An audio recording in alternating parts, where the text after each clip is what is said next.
do berço católico.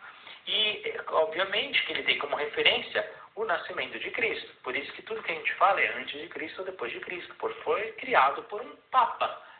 O calendário foi oficializado pelo Papa Gregório XIII. Então, o Papa, ele oficializa, tá? Em 1582. Então, realmente, né, é muito interessante como as coisas são. A gente também tem, pessoal, diversos fusos horários espalhados pelo nosso planeta. Então, o que é fuso horário? É como se a gente dividisse os horários pelo mundo. Então, o horário que eu tenho hoje no meu relógio, na cidade que eu estou, provavelmente é diferente do horário da cidade onde você está, que é diferente de alguém que esteja no Japão, que é diferente do horário, nesse exato momento, de alguém que esteja nos Estados Unidos, em algum local, tá? Porque é dividido em diferentes partes. Então, como é que a gente faz essa divisão pelo mundo dos horários? Justamente, a gente pega toda a rotação do planeta, que a gente sabe, né, que é uma circunferência. Mais um argumento para derrubar quem acredita na Terra plana, pelo amor de Deus, é que, se você olhar agora o Sol, não é, alguém que está do outro lado do planeta vai ver diferente, não é? Ou o Sol vai estar mais para a direita, vai estar mais para a esquerda, não vai estar no mesmo local, porque a Terra circula, pessoal. A gente viu os movimentos de rotação e translação, não é? E para você dar uma volta completa, aqui a gente aprendeu inclusive nas aulas de matemática, a gente vai fazer uma volta de 360 graus. Você lembra disso? Bacana. E, ou seja, se a gente dividir isso em 24 horários diferentes, vai dar 15 graus para cada um. Ou seja, a gente divide o nosso planeta em 24 horários.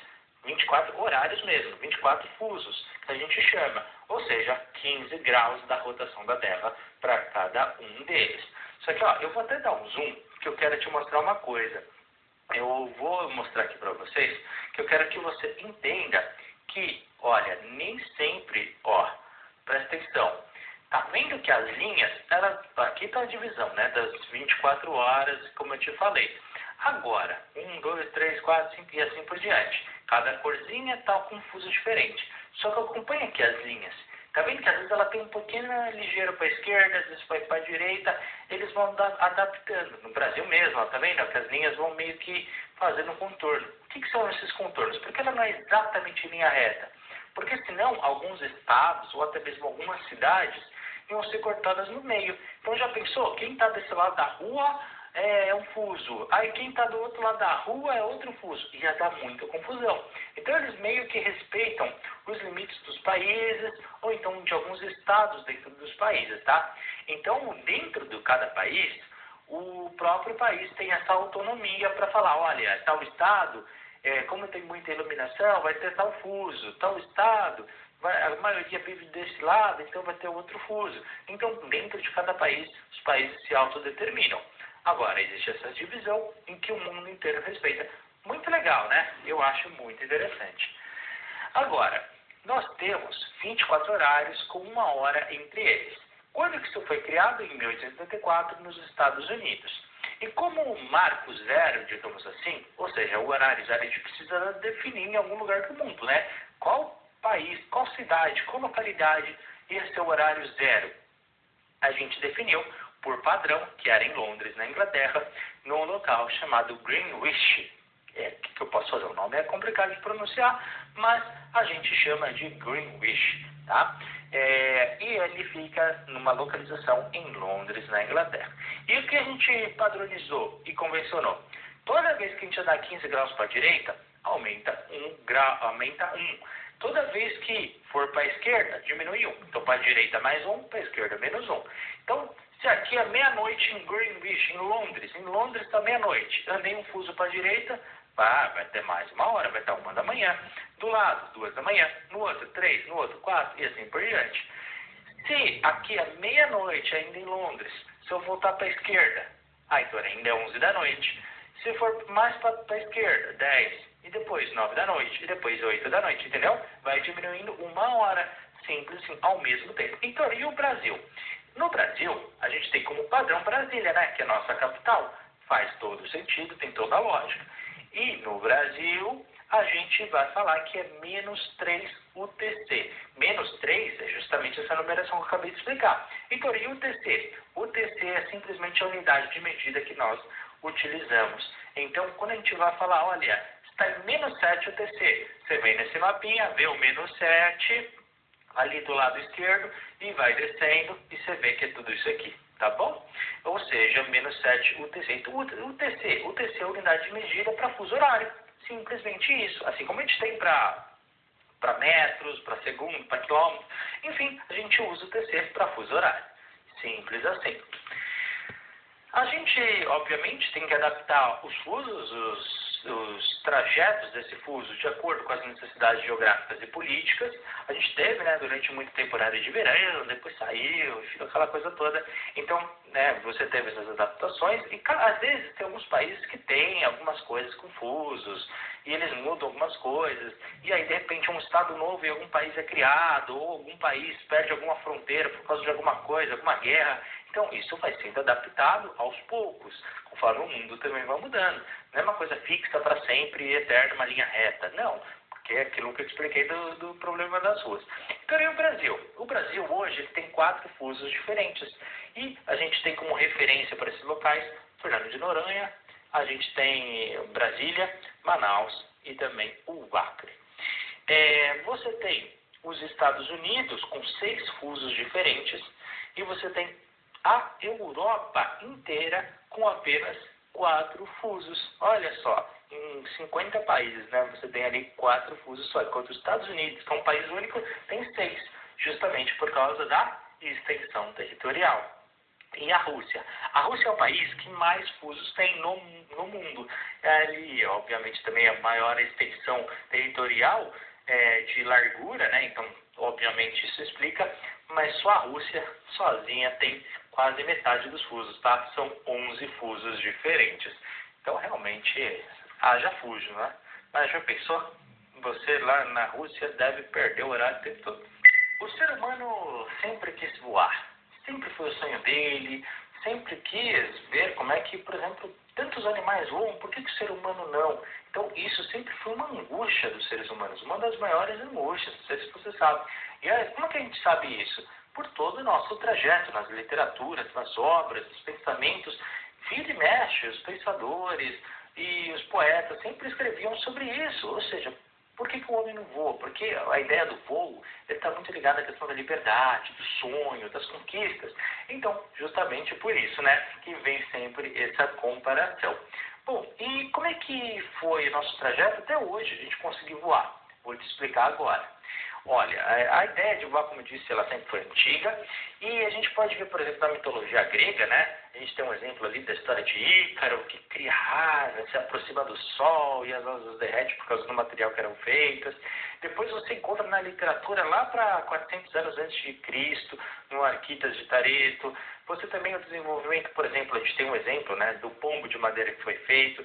A pipa, aquela pipa que você empina pipa, não sei se você já empinou pipa, né? Na minha época era comum, mas a gente tem que explicar para quem é mais novo. Como se a gente fizesse umas folhas que a gente joga lá para cima e fica ali brincando, tá? Nasceu na China há 300 anos antes de Cristo. Sabia que a pipa é muito antiga? Leonardo da Vinci criou várias invenções de metodologias de como voar. Se você tiver interesse, a prova não pergunta, mas eu coloco aqui como citação Jean-Marie Le Bris, depois você pesquisa quem foi, John Joseph Montgomery, então tem vários exemplos. E próprio, né, balão de ar, que foi criado por um brasileiro em 1609, né, que foi o Bartolomé de Gusmão, e também nós temos aí outro exemplo de voo, que foi o próprio dirigível, que hoje em dia a gente não usa tanto, mas durante alguns anos aí foi um objeto muito utilizado na aviação, mas era muito inflamável, então a gente deixou um pouquinho para o lado, que foi criado em 1852. Você tem 2 referências aqui, que Santos Dumont e os irmãos Wright. Deixa eu explicar uma coisa. Santos Dumont não foi o homem que inventou a aviação, Santos Dumont não foi o que fez o primeiro voo, não fez. Eu, inclusive, vou mostrar aqui as datas para vocês, datas oficiais, tá? Que saíram nos jornais da época. Então, não, infelizmente não foi. Porém, olha só, o Santos Dumont ele é fundamental para a aviação, por quê?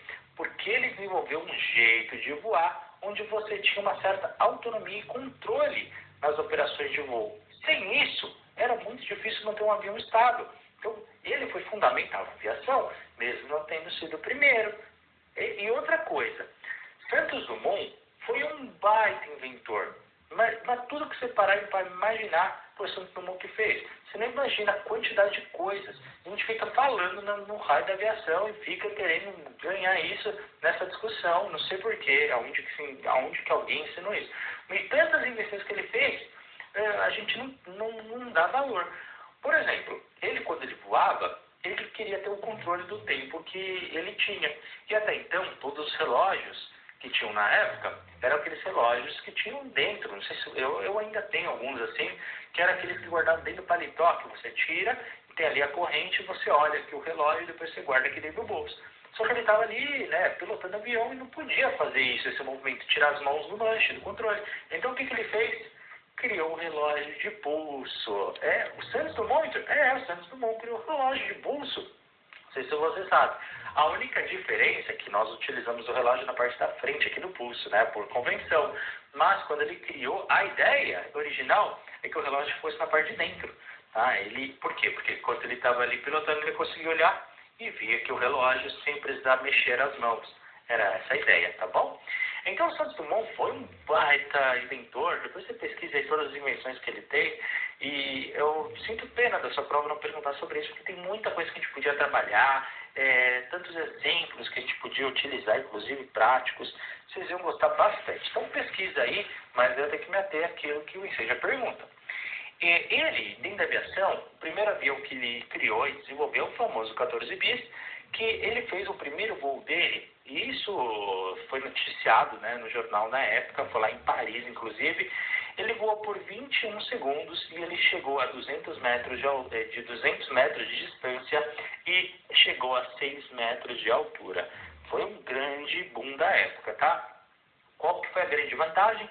Foi uma aeronave que não precisava de impulso para voar. Ou seja, eles tinham meios próprios para iniciar e depois para chegar até o chão. Isso aconteceu na data de 23 de outubro de 1906. Bom, então ele não foi o primeiro, quem que foi? O primeiro voo, pessoal, oficialmente falando, aconteceu na data de 29 de junho de 1903, ou seja, mais de 3 anos antes do Santos Dumont, feito aí pelos irmãos Wright. E qual que é a grande vantagem? Além de eles terem sido os primeiros, o piloto, ele controlava e mantinha a aeronave ali mais estável. Então, tinha uma grande vantagem. Enquanto o Santos Dumont fez ali um impulso por meios próprios, eles tinham ali o piloto ali controlando ali melhor. Então, pessoal, só que se você ver as imagens da época dos irmãos Wright, eles tinham que empurrar o avião para depois entrar rapidinho no avião quando ele ainda está em movimento, para depois conseguir ali pilotar. Então era bem arriscado, mas foi o primeiro voo. Olha só, 1903, né? Então a aviação que a gente consegue hoje só tem 120 anos, um pouquinho mais. Então realmente a aviação ela tem pouquíssimo tempo na nossa história. E eles foram usados, né, em larga escala, os aviões, a partir da Primeira Guerra Mundial. E o pioneiro disso que produziu em larga escala foi a Itália, onde falou, se a gente fizesse avião e usasse para guerra, será que dá? Então, eles que foram os primeiros criadores, inclusive os primeiros aviões para guerra eram muito ineficientes. Mas, com o tempo, a gente viu que dava para fazer muito estrago, infelizmente. Então, e hoje? Hoje, nós temos mais de 30 mil aeronaves comerciais. Mais comerciais é aquelas que a gente paga para viajar de uma cidade para outra, tá? Que não é particular, feita por uma empresa. A gente tem mais de 1.000 empresas só na aviação comercial e por dia nós temos mais de 250 mil voos. Você sabia dessa? Por dia mais de 250 mil voos. Então, e por que a aviação, dizem que é segura, mas eu tenho medo? Como é que funciona isso? Pessoal, só para você ter uma ideia, mais de 250 mil voos comerciais, fora os particulares, todos os dias. É tão raro acontecer um acidente que até noticiam quando tem. Me conta um acidente de carro, você vê nas notícias? Não, porque acontece o tempo todo. Mas a aviação, ela fez algo que, por exemplo, a gente devia ter nos carros. Sabe o que é?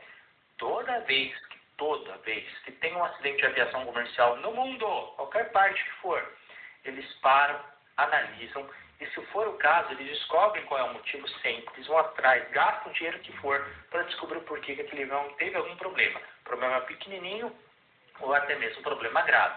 E se for o caso, eles param tudo, modificam tudo, justamente para aprender. Mudam os meios de preparo, mudam a formação dos pilotos, sempre para todo mundo ter a maior segurança do mundo. Esses dias, né, inclusive eu estava vendo as notícias, apareceu aí um cara, um operador de aeronave e tal, que ele tinha como função lá arrumar uns parafusos lá dentro do avião. E ele não lembrava, ele não tinha certeza se ele tinha apertado ou não um parafuso desses que tinha. Aí ele falou lá com o chefe dele, falou, olha, eu não lembro se eu apertei um parafuso daquela aeronave. Tudo bem, pega lá o relatório. Pegaram o relatório, qual foi a aeronave que você operou? Puxa, eu esqueci de anotar. Tá bom, você lembra a empresa? A empresa eu lembro.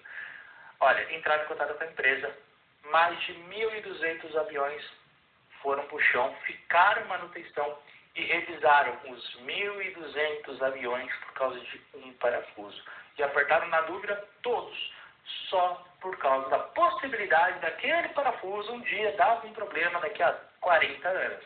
Então, a aviação ela funciona de maneira muito segura, sempre de maneira preventiva. Além disso, há muitas camadas de segurança. Então, um avião, mesmo que ele tenha alguma falha, há tantas camadas de proteção e equipamentos redundantes. Então, para operar, para visualização, para comunicação, para aerodinâmica, há tantas camadas que mesmo que fale uma, fale duas, fale três coisas no avião, ele continua voando normalmente e a gente nem percebe que está ali dentro, tá? Então, o avião ele é realmente muito seguro, não tem mesmo que se preocupar, é muito raro acontecer e a tendência é essa. Cada vez mais ter menos acidentes, a ponto é que realmente, inclusive hoje, não sei se você sabe, mas o avião comercial, ele pode voar tranquilamente, pode levantar e pode pousar em segurança sem que precise de um piloto, tá bom? O piloto ele só está ali por causa de se acontecer algum problema onde ele tenha que operacionar. Agora, a grande maioria dos acidentes não está por falha técnica ou falha de equipamento, e sim pela falha humana. Então, o ser humano é a maior causa de problemas que nós temos na aviação. E o piloto ele só está lá para dar conforto para as pessoas, porque hoje em dia quase tudo é feito ali pelos computadores. Então, se precisar, o piloto está ali. Mas hoje, se as empresas um dia quiserem falar, olha, não precisa de mais piloto, os aviões vão voar e vão pousar sem atuação humana, eles podem aplicar isso hoje. Aliás, já há um bom tempo que poderiam.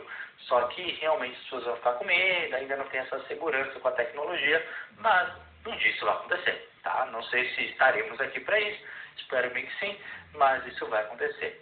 A primeira empresa brasileira, né, e a mais conhecida hoje, é a Varig, né, que era uma empresa fantástica, até os talheres eram acho que era de bronze, não sei se você lembra disso, aqueles copos de cristal, tinha toda uma comida gostosa. Enfim, quem viajou de Varig gostava bastante. Mas eram outras épocas também. Além disso, você hoje na aviação, você tem um avanço, né? Que hoje, antigamente nós utilizávamos os drones no começo mais para o uso pessoal, às vezes para filmar alguma coisa, ou até para trabalho, para filmar um evento, ou até para brincadeira e tudo mais. Mas a verdade é que hoje os drones estão sendo cada vez mais usados em guerra, de novo, assim como fizeram com o avião, estão fazendo também com os drones. A gente vê principalmente os drones do Irã na guerra da Rússia com a Ucrânia, né? Então você está vendo os drones sendo utilizados em quantidades enormes, carregando seus explosivos ali e acertando os soldados. Então, infelizmente, uma tendência aí que estão sendo usados para fins bélicos. Para nos comunicar, nós podemos fazer inúmeros meios, dependendo daquilo que a gente quer fazer, qual é o nosso objetivo e também para quem a gente quer comunicar. É alguém que está perto? É alguém que está muito longe? Então o ser humano foi desenvolvendo inúmeros meios de comunicação. Isso a prova gosta muito de perguntar o que é, o que não é. Olha, alguns deles que eu vou falar, para a grande maioria que talvez seja um pouquinho óbvio, mas a gente tem que entender que, de repente, para quem é muito novo, não viu certos equipamentos. Então isso aqui é novidade para algumas pessoas que são muito novas. Só que o contrário também é verdadeiro. Para quem tem uma certa idade, Algumas tecnologias muito recentes é tudo uma novidade, mas para quem é novo, fala, isso é tão óbvio. Então é muito legal essa aula, porque a gente tem públicos de diferentes idades, e aí o pessoal fica, uau, alguns se expandam com alguma coisa, outros se expandam com outros não se expandam com nada, e acham tudo muito fácil. Então é uma aula bem engraçada por isso. Mas é normal, né, pessoal? A gente tem idades diferentes, e cada um tem uma experiência de vida diferente. Então eu vou falar aqui de todos, e você vai vendo, e depois escreve nos comentários. Se você tem familiaridade com todos, você conhece todos, nunca ouviu falar, tem curiosidade sobre algum, e se você tiver até interesse, você me pergunta aí, eu posso até gravar uma aula só falando sobre ele. Mas eu vou falar hoje só sobre aquele que cai na sua prova. Bacana? Então vamos lá. Quais são os meios que a gente conhece de comunicação?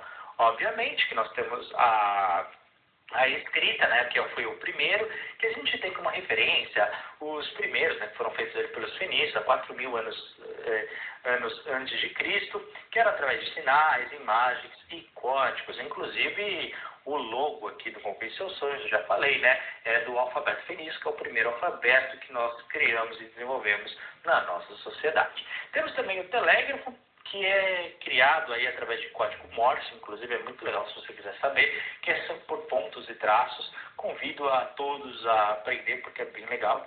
Ele foi criado no ano de 1930 e utilizado até hoje no meio militar. Você tem os correios, que é por cartas e encomendas, e apenas uma curiosidade, antigamente nos Estados Unidos, você podia inclusive enviar seu filho, criança, bebê, tá, nos correios, era comum.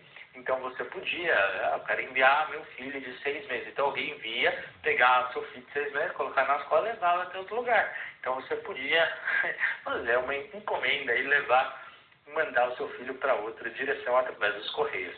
Muito curioso, né? Como o mundo muda. O jornal impresso, sim, pessoal, o jornal ele era impresso, acredita, ainda existe, né, em muitos locais, mas tem gente que quando eu falo isso fica impressionado, né? Jornal não é só digital, não é só na internet, só abrir o portal de notícias. Não, meu filho, ele era impresso. Eu ficava na porta da casa da minha mãe às 5 da manhã lá esperando o jornaleiro jogar o jornal, que eu queria sempre ver as notícias, eu adorava isso. Então eu ficava ali. Mas ele foi criado há muito tempo, tá? O primeiro jornal que a gente tem relato é um jornal feito no Império Romano no ano de 59 a.C., onde eles fixavam em locais públicos exatamente de maneira bem grande, como eram os formatos que nós tínhamos hoje em dia, tá? Por isso que nós temos o jornal daquela forma. E era, na verdade, uma propaganda do próprio governo, para dizer que o governo estava fazendo e tudo mais. Você tem o rádio, né, que é muito interessante. A gente já viu, inclusive, que ele utiliza de sinais eletromagnéticos, então ele chega a muitos locais muito facilmente, e é legal justamente porque ele consegue passar notícias em massa. O primeiro rádio foi criado no ano de 1860. E como a gente está falando de sinais eletromagnéticos, também criamos o telefone, né, paralelamente a isso, que basicamente são vozes e sinais sonoros. Então, rádio e telefone é basicamente a mesma coisa, só muda ali a frequência, tá bom? A televisão, criada em 1922, que ela tem a vantagem de ter imagens e áudios de maneira instantânea, ou seja, luz e som ao mesmo tempo em ondas eletromagnéticas. Então, realmente foi um grande avanço. Obviamente que não eram a cores, tá? No início, as cores vieram só décadas depois, inicialmente apenas em preto e branco.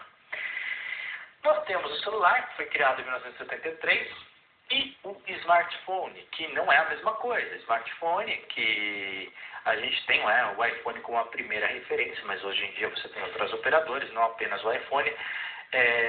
A Apple, desculpa, ela foi criada em 92, com a vantagem que você não usa o celular apenas para ligar ou para fazer o joguinho da cobra, mas você usa, né, para comunicação em vídeo, você usa para inúmeros aplicativos.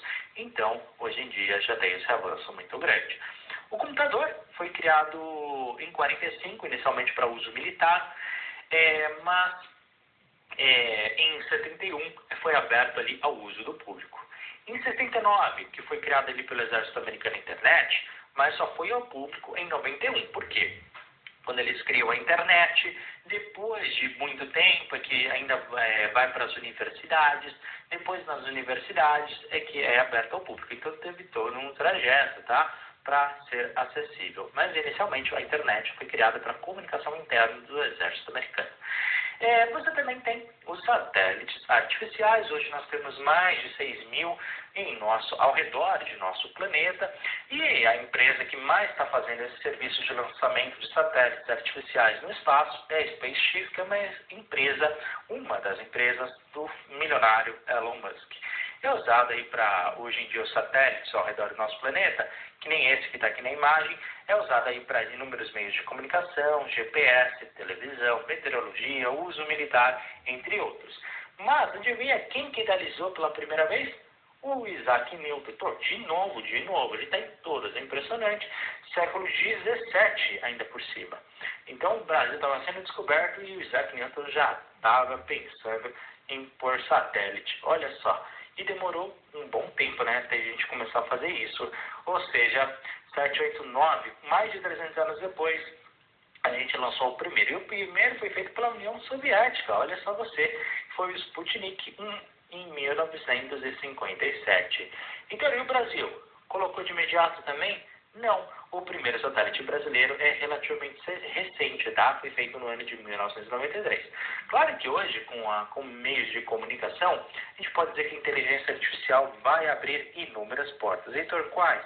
Não faço ideia, porque isso tudo é muito recente. Então, a gente ainda não consegue desenvolver mais do que isso. Mas, provavelmente, daqui a um ano já vou ter muito material para escrever daqui para frente. Exercícios. Questão 53.